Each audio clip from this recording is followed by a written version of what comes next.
एक गांव में दो भाई रहते थे।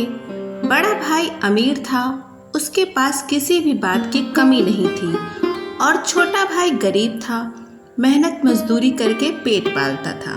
एक दिन दोनों भाइयों में बहस होने लगी। बड़े भाई ने कहा, भले का भला नहीं होता।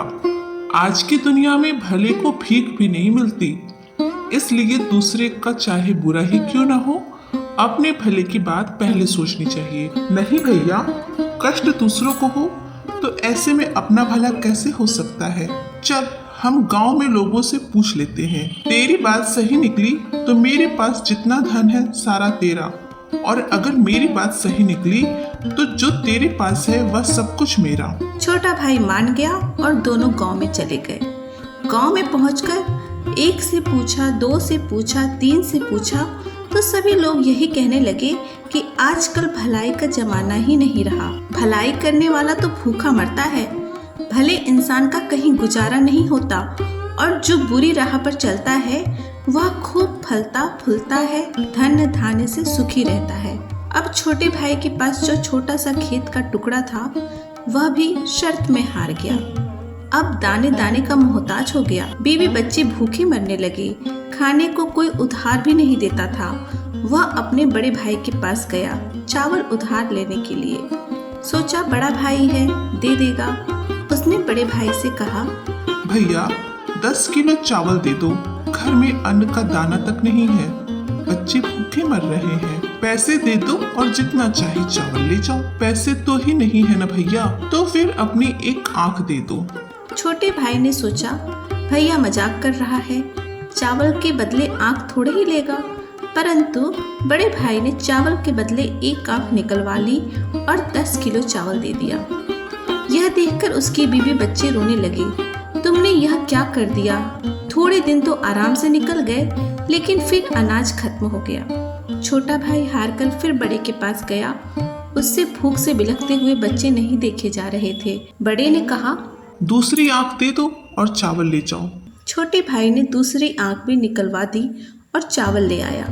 घर पर बीवी बच्चे देखकर रोने लगे, तुमने यह क्या कर दिया, अब क्या होगा। अब मैं अंधा हो गया हूँ, लोग मुझे भीख दे देंगे, मुझे सड़क के किनारे बैठाना। दूसरे दिन से रोज उसकी पत्नी उसे रास्ते पर बिठा आती, जिससे उसका रोज का काम चलने लगा। एक दिन उसे बैठे बैठे बहुत देर हो गई। उसकी पत्नी उसे लेने के लिए नहीं आई। उसने बहुत समय तक उसका इंतजार किया। फिर जब रात हो गई तो वह अपने घर की तरफ चल दिया, पर ना दिखने के कारण वह रास्ता भटक गया। आखिर उसने सोचा अब तो यहीं बैठकर रात गुजार लेता हूँ, और आगे चला तो रास्ता भूल जाऊंगा। वह एक पेड़ के नीचे बैठ गया। कुछ समय पश्चात पेड़ से आवाजें आने लगी। कुछ समय बाद एक तूफान सा आया और वहाँ बहुत सारे भूत आ गए। उनमें से एक भूतों का सरदार था। भूत बहुत ही खुराफाती थे। सब 1 महीने भर लोगों को सताते थे, और सरदार महीने में एक दिन इसी पेड़ पर सबका हिसाब किताब करता था। आज वही हिसाब किताब करने वाला दिन था। सरदार ने पूछा, हाँ भाई, तुम लोगों ने क्या क्या किया? एक एक करके बताओ। पहला भूत बोला, एक गांव में 2 भाई थे। भले बुरे का तर्क हुआ और दोनों ने बाजी रखी। छोटा भाई हार गया, मैंने उसे अंधा बनवा दिया। बहुत खूब, अब अंधा ही बना रहेगा। वह क्या जाने कि इस पेड़ की तली ओस लगाने से उसकी आंखें ठीक हो सकती है। दूसरा भूत बोला, मैंने रामनगर जिले के सारे नदी, नाले, झरने, तालाब, कुएं, बावड़ी सब सुखा दिया। हर जगह पानी के लिए हाहाकार मचा हुआ है। बहुत दूर तक पानी ही पानी नहीं है, और सब यूं ही तड़प तड़प कर मर जाएंगे। बहुत खूब, प्यासे मरे सब। उन्हें क्या पता कि वही पहाड़ी के तले से 7 मिट्टी के पर्दे हटाने से पानी फिर से आ सकता है। तीसरा भूत बोला, सरदार, राजा की बेटी की शादी होने वाली थी। नगर में खुशियां मनाई जा रही थी, पर मैंने राजकुमारी को गूंगा बना दिया, जिससे उसकी शादी अब नहीं हो पाएगी और महल में मातम छा गया है। वाह वाह, बहुत खूब, वह गूंगी ही रहेगी। किसी को क्या मालूम कि इस पेड़ की जड़ों को पीसकर पिला देने से वह बोलने लगेगी। खैर चलो, 1 महीने बाद इसी दिन फिर यहीं मिलेंगे। एक तूफान सा उठा और सभी भूत वहां से चले गए। तब तक सवेरा हो गया था। अंधे भाई ने सबसे पहले वहाँ की ओस की बूंदें अपनी आंखों पर लगाई। उसकी आंखें लौट आई। वह खुशी से झूम उठा। उसने जल्दी से पेड़ की कुछ जड़ें ली और घर लौट आया। उसकी आंखें वापस आ जाने से सभी बहुत खुश हो गए। उसने सारा किस्सा अपनी पत्नी को सुनाया और घर से निकल गया और सीधे रामनगर पहुंचा। वहां की हालत देखी तो रोने लायक थी। सूख कर धरती फट चुकी थी। कहीं एक बूंद पानी भी नहीं था।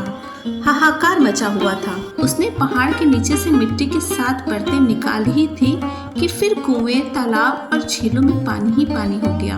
वहां के राजा ने उसे अपार धन दिया। फिर वह राजा के महल में जा पहुंचा। जाते ही उसने कहा, महाराज, मैंने सुना है कि राजकुमारी गूंगी हो गई है। मैं उसे ठीक कर सकता हूँ। तब उसने झट से पेड़ की जड़ों को पीसकर राजकुमारी को पिला दिया और राजकुमारी बोलने लगी। यह देख राजा बहुत खुश हुआ और राजा ने अशरफियों से उसकी झोली भर दी। गाड़ी घोड़ा दिया, रहने के लिए महल भी दिया। छोटा भाई धन से लदा घर लौटा। उसके परिवार में खुशी की लहर दौड़ गई। बड़े भाई ने देखा कि उसकी आंखें भी आ गई हैं और दौलत भी आ गई है। वह ईर्ष्या से जलने लगा। उसने छोटे भाई से माफी मांगी और उससे बोला कि उसे भी वह राज बता दे। छोटे भाई को दया आ गई। उसने सारा राज बड़े भाई को बता दिया। बड़ा भाई भी उसी जंगल में गया और उसी पेड़ के तले बैठ गया। फिर वहां तूफान आया और भूतों की आवाज आने लगी। लेखा जोखा होने लगा। भूत कहने लगे, जो किया कराया था सब पर पानी फिर गया। जरूर किसी ने अपना भेद सुन लिया। भूत जब पेड़ से उतरे तो बड़े भाई को वहां बैठा पाया। फिर क्या था, भूतों ने उसका गला घोंटकर उसे मार दिया। भला करने वालों के साथ बुरा नहीं होता है, बुरा करने वालों के साथ बुरा होता है। मनुष्य को हमेशा संतुष्ट होना चाहिए। जो ज्यादा लालच करता है उसका हाल बड़े भाई के समान होता है। यानी कर भला तो हो भला।